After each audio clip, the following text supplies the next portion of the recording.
Hey, it's not every day that we get to go to the hometown of an Old Testament prophet and snoop around in a few caves. That's what we're doing today at a place called Mareshah.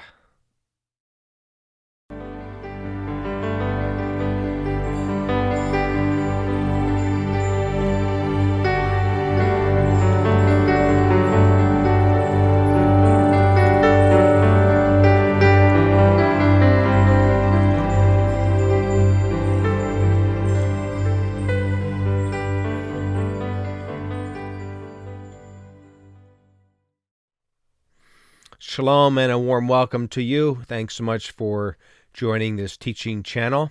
We're all about teaching the Bible in the context of this land called Israel. In fact, where we're heading to today is located right here in the lowlands, or the Shephelah of Israel. That is just to the west of the hill country of Judah, and yet to the east of the coastal plain.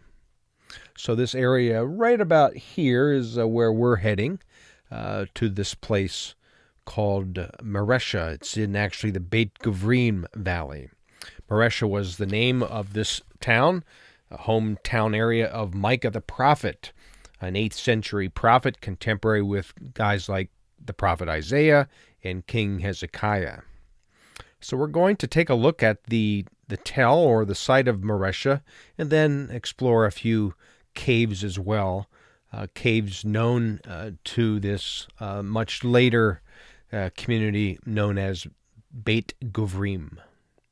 So that's where we're heading today. Thanks again for joining us, and again, thanks for subscribing to our channel, and certainly hit the red bell if you want to be notified of any further updates and videos, of course, that we post on this teaching channel.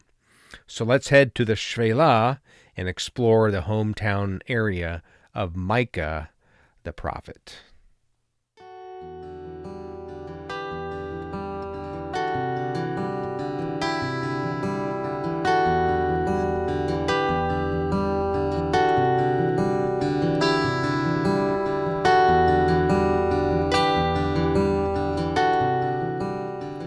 Let's first make our approach to the tell of Maresha, or the site and home of Micah the prophet. This was a Judean city that was destroyed by the Assyrians in 701 BC, one of 46 cities that Sennacherib took.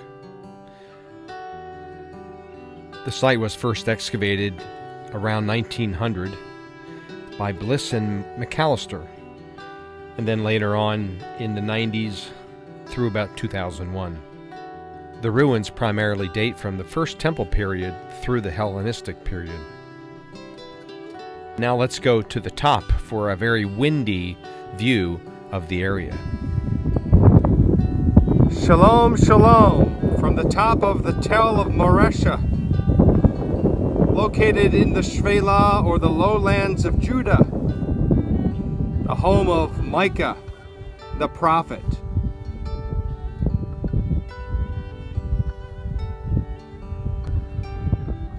From here we can see the hill country of Judah to the east.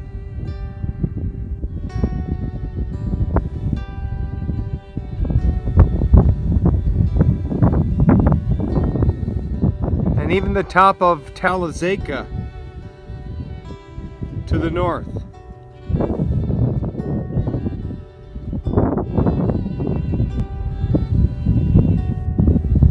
Looking west, we can actually see towards the coastal plain and the Mediterranean Sea.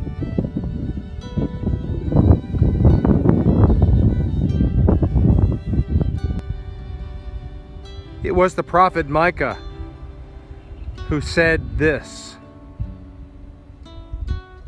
"Look, the Lord is coming from his dwelling place. He comes down and treads on the heights of the earth. The mountains melt beneath him, and the valleys split apart.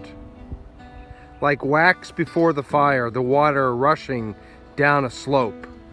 All of this is because of Jacob's transgressions, because of the sins of the people of Israel.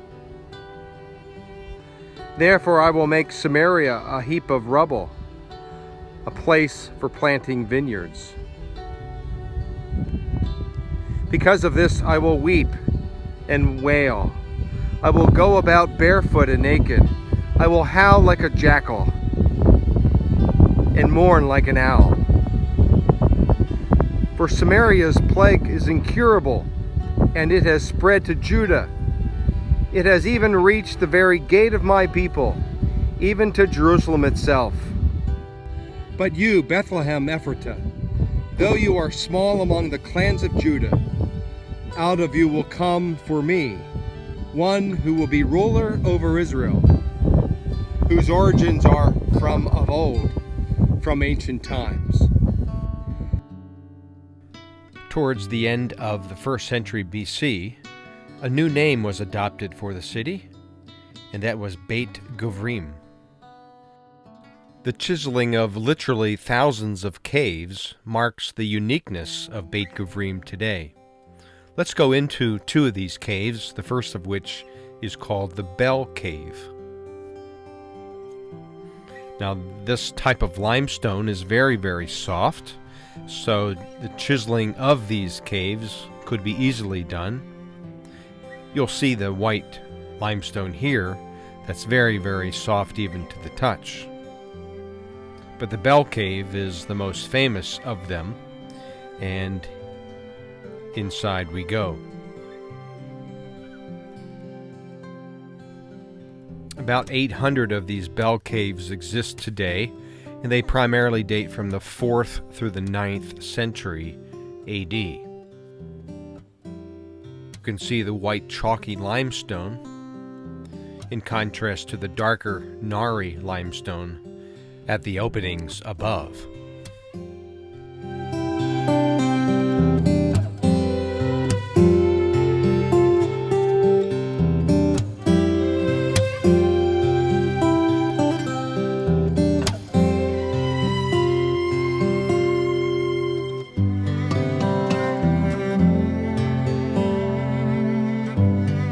Our visit of Mareshah and Beit Guvrin isn't complete until we go down into this one other type of cave.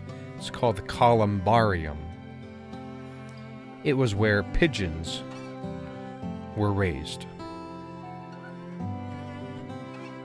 This particular cave dates to about 200 BC, and pigeons were raised not only for the use of sacrifice in the Hasmonean period, but also for meat.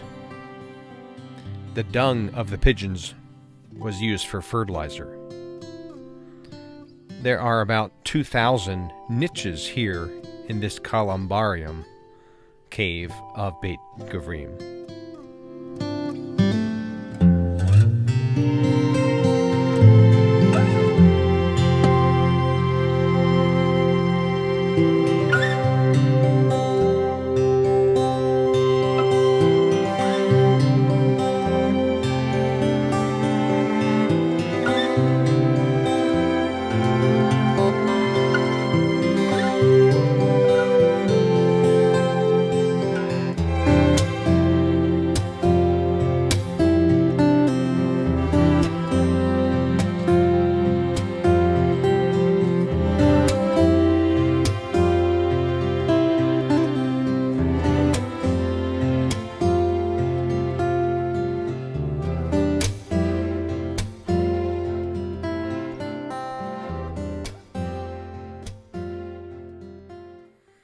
So this area of the Shephelah served as a buffer zone between the coastal plain and the hill country of Judah to the east. And yet these words from Micah really are striking to me. Of course, I read from the top, the windy top of the tell of Maresha. I read portions of chapter 1, but then we sort of transition into chapter 5. And I just love the idea that Micah himself could have looked eastward from the top of his hometown, and he could have seen at least the area of Bethlehem. And of course, he mentions Bethlehem in chapter 5. But you, Bethlehem Ephratah, though you are the smallest of the clans of Judah, out of you will come a ruler. And of course, he would continue to say, and he will shepherd his people. You see, Micah prophesied the coming of Jesus as the Messiah, born humbly in Bethlehem, and yet someone who would offer his life ultimately in Jerusalem for you and for me. And the message of salvation in the midst of these words of warning, I think, should really bring us hope and encouragement in our day and in our seasons of life that we encounter as well.